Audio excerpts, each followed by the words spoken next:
Welcome to জিএনসেড mentor. তোরা thumbnail দেখে অবশ্যই বুঝে গেছো যে আজকে কিসের উপর ক্লাস হবে। আজকে আমাদের যে উচ্চ মাধ্যমিক শিক্ষা সংসদের যে ক্লাস 11-এর সেকেন্ড সেমিস্টারের যে ফিজিক্যাল জিওগ্রাফি পোর্শন রয়েছে তার একটি গুরুত্বপূর্ণ চ্যাপ্টার। এইটা প্রাকৃতিক ভূগোলের একদম শেষ চ্যাপ্টার, সেটা হচ্ছে বায়ুমণ্ডল বা হাইড্রোস্ফিয়ার। তার উপরে আমাদের শেষ মুহূর্তে কিছু গুরুত্বপূর্ণ সাজেশন নিয়ে এসেছি। এই যে প্রশ্নগুলো তোমাদের দেওয়া হচ্ছে শেষ মুহূর্তে, এখানে মেনলি 2 নম্বর, 3 নম্বরের এবং 5 নম্বরের প্রশ্ন দেওয়া হবে। যে প্রশ্নগুলো দেওয়া হচ্ছে সাজেস্টিভ, সেগুলো কিন্তু তোমাদের আসার সমস্ত খুবই সম্ভাবনা রয়েছে, তাই তোমরা এগুলো ভালো করে দেখে রাখবে।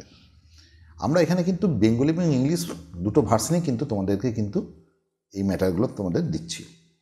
এ প্রসঙ্গে আর একটা কথা বলে রাখি, অলরেডি ফিজিক্যাল জিওগ্রাফির যে আগের আরও যে 3টে চ্যাপ্টার, সেগুলো কিন্তু অলরেডি আমাদের ক্লাস হয়ে গেছে।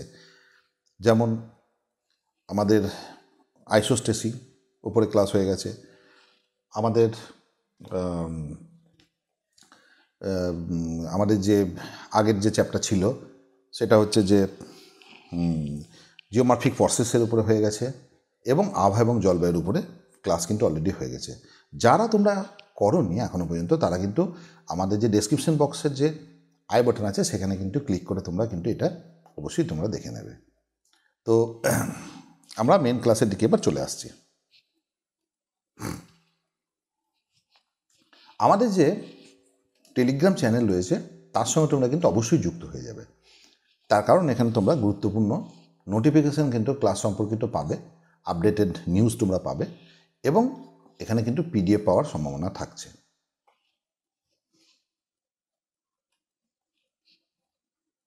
হাইড্রোস্ফিয়ার বা বায়ুমণ্ডল, সেই বায়ুমণ্ডলের আমরা মেন ক্লাসের দিকে আমরা চলে আসছি। প্রথমে আমাদের 2 নম্বর প্রশ্ন, সেই 2 নম্বর প্রশ্নগুলো আমরা এবার আলোচনা করব একে একে, এবং তার লিস্ট আমরা প্রোভাইড করছি। ফার্স্ট প্রশ্ন, জলচক্র কি বা hydrological cycle? What is hydrological cycle? ধারণ অববাহিকা কি? What is catchment basin? ভৌমজল কাকে বলে? What is ground water? জলপ্রবাহ বলতে কি বুঝো? What is run of? Aquifer কাকে বলে? অ্যাকুইফার কাকে বলে? পৃষ্ঠপ্রবাহ বা সারফেস রান অফ বলতে কি বুঝো? নেক্সট, জল লেখচিত্র বা হাইড্রোগ্রাফ কাকে বলে? বাষ্পীয় প্রচ্ছেদন বা এভাপোট্রান্সপিরেশন কি?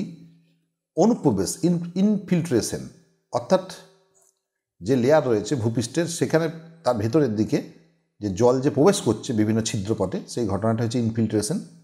অ্যাকুইফিউজ কি? তারপর হচ্ছে ভিত্তি প্রবাহ বা বেস ফ্লো জিনিসটা কি? পরবর্তী প্রশ্ন প্রথম যেটা, জলপ্রবাহ চক্র বা রান আপ সাইকেল বলতে কি বুঝো? রেটিং কার্ভ বলতে কি বুঝো?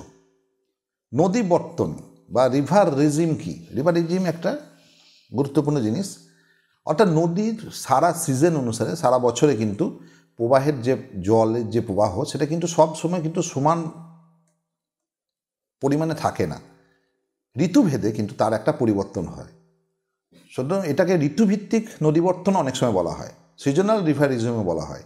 অর্থাৎ বর্ষাকালে বেশি হবে, গ্রীষ্মকালে কমে যাবে, সব থেকে কম হবে, শীতকালে বা তার আগে শরৎকালের দিকে মাঝারি পরিমাণ থাকবে। এই যে ঘটনাটা, এটাকে হচ্ছে রিভারিজম বলছে। নদীক্রম বা স্ট্রিম অর্ডার এটা কি না, একের নদীর অববাহিকা যে নদী যে বেসিন, সেই বেসিনের মধ্যে কিন্তু এটা প্রধান নদী, তার সঙ্গে বিভিন্ন যে উপনদীগুলো মিলিত হয়েছে, তার আবার উপনদীর আবার উপনদী প্রো উপনদীগুলো এসেছে। তো তাদের একটা এখানে একটা করে অর্ডারিং করা হয়, হ্যাঁ, যেমন ফার্স্ট অর্ডার, তারপরে দুটো যোগ হওয়ার পর সেকেন্ড অর্ডার হয়, এইভাবে যে ব্যাপারটা থাকে সেই ব্যাপারটা কিন্তু এখানে বলা হচ্ছে নদীক্রম। ঠিক আছে,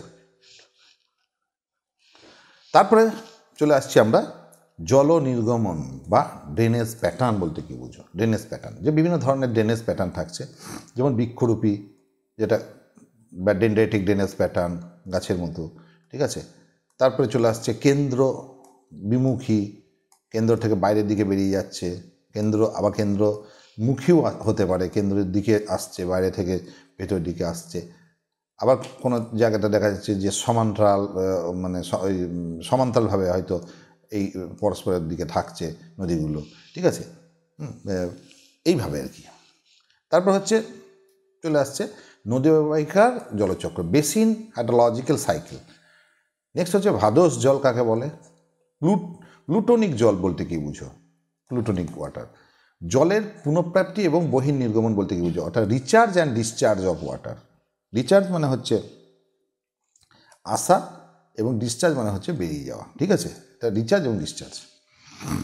নেক্সট আমরা আসছি 3 নম্বরের প্রশ্ন নিয়ে। গুরুত্বপূর্ণ যে প্রশ্ন, সে 3 নম্বরের প্রশ্নগুলো থাকছে। ভৌমজলের উৎস। ভৌমজলটা মানে হচ্ছে গ্রাউন্ড ওয়াটার, আন্ডারগ্রাউন্ড ওয়াটার। তার উৎস, সোর্সগুলো কি, কোথা থেকে সেই জলটা আসছে পাচ্ছে? অ্যাকুইফারের শ্রেণীবিভাগ।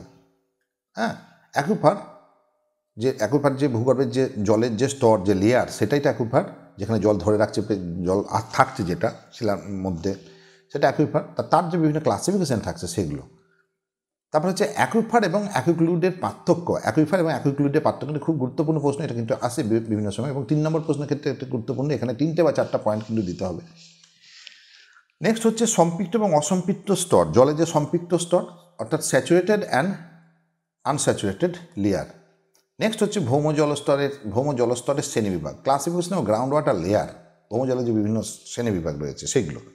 নেক্সট হচ্ছে জলচক্রের গুরুত্ব, অর্থাৎ importance of hydrological cycle.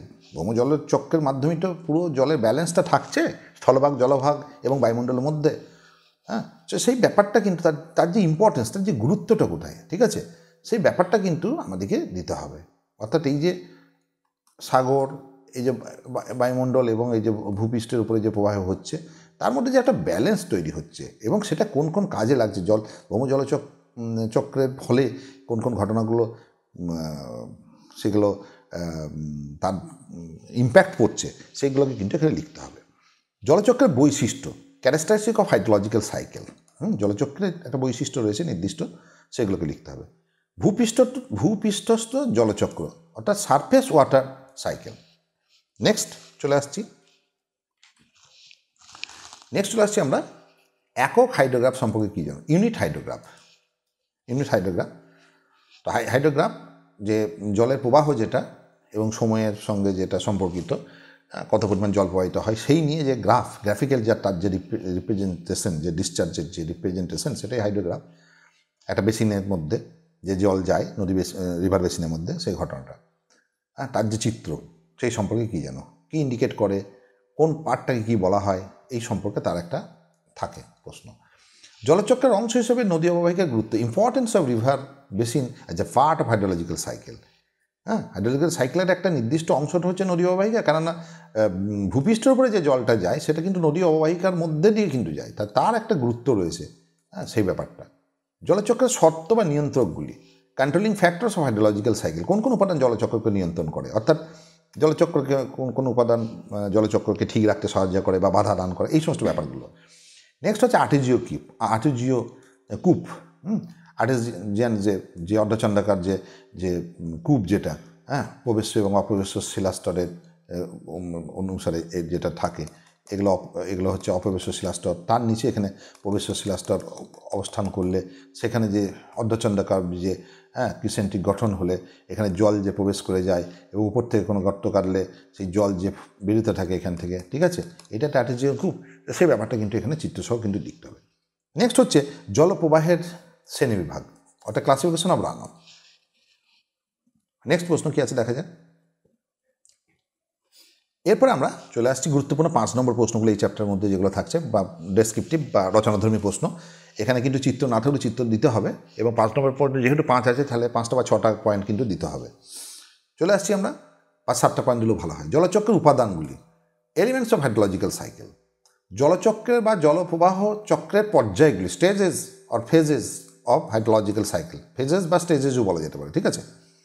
Next হচ্ছে জলপ্রবাহের নিয়ন্ত্রকগুলি, হ্যাঁ, কোন কোন উপাদান এই জলপ্রবাহ রানঅফকে, ওটা controlling factors of runoff, runoff যেটা হচ্ছে সারফেস রানঅফ মেনলি, তার যে কন্ট্রোলিং ফ্যাক্টর কোন কোন উপাদান নিয়ন্ত্রণ করছে, এগুলো কিছু কিছু 3 নম্বরও আসতে পারে। সেখানে 3 নম্বর এলে 3টে পয়েন্ট দেবে, আবার কিছু কিছু 5 নম্বর আসতে পারে। কিন্তু কিছু প্রশ্ন রয়েছে যেগুলো 5 হিসেবে আসতে পারে, 3 হিসেবে আসতে পারে, বা মিলেমিশে আসতে পারে। সেইভাবে কিন্তু দেখতে হবে, তার নাম্বারটার উপরে কিন্তু ডিপেন্ড করে কিন্তু তোমরা লিখবে। নেক্সট হচ্ছে নদী অববাহিকাকে জলতাত্ত্বিক একক হিসেবে দেখার সুবিধাগুলি কী, অর্থাৎ why river basin is treated as the hydrological unit.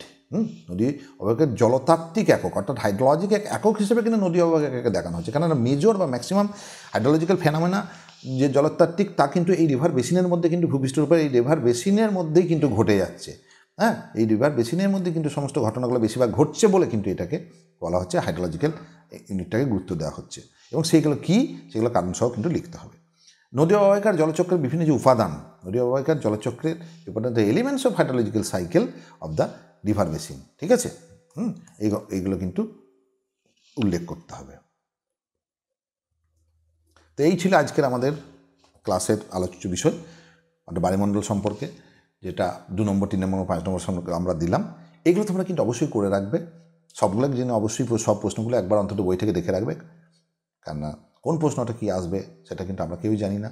সেটা এরা কিন্তু তোমরা এগুলো যদি করা থাকে তাহলে তোমরা অবশ্যই উত্তর করতে পারবে। আশা করি এর বাইরে খুব একটা কিছু আসবে না। হ্যাঁ, এগুলো তোমরা সবাই কমন পাবে।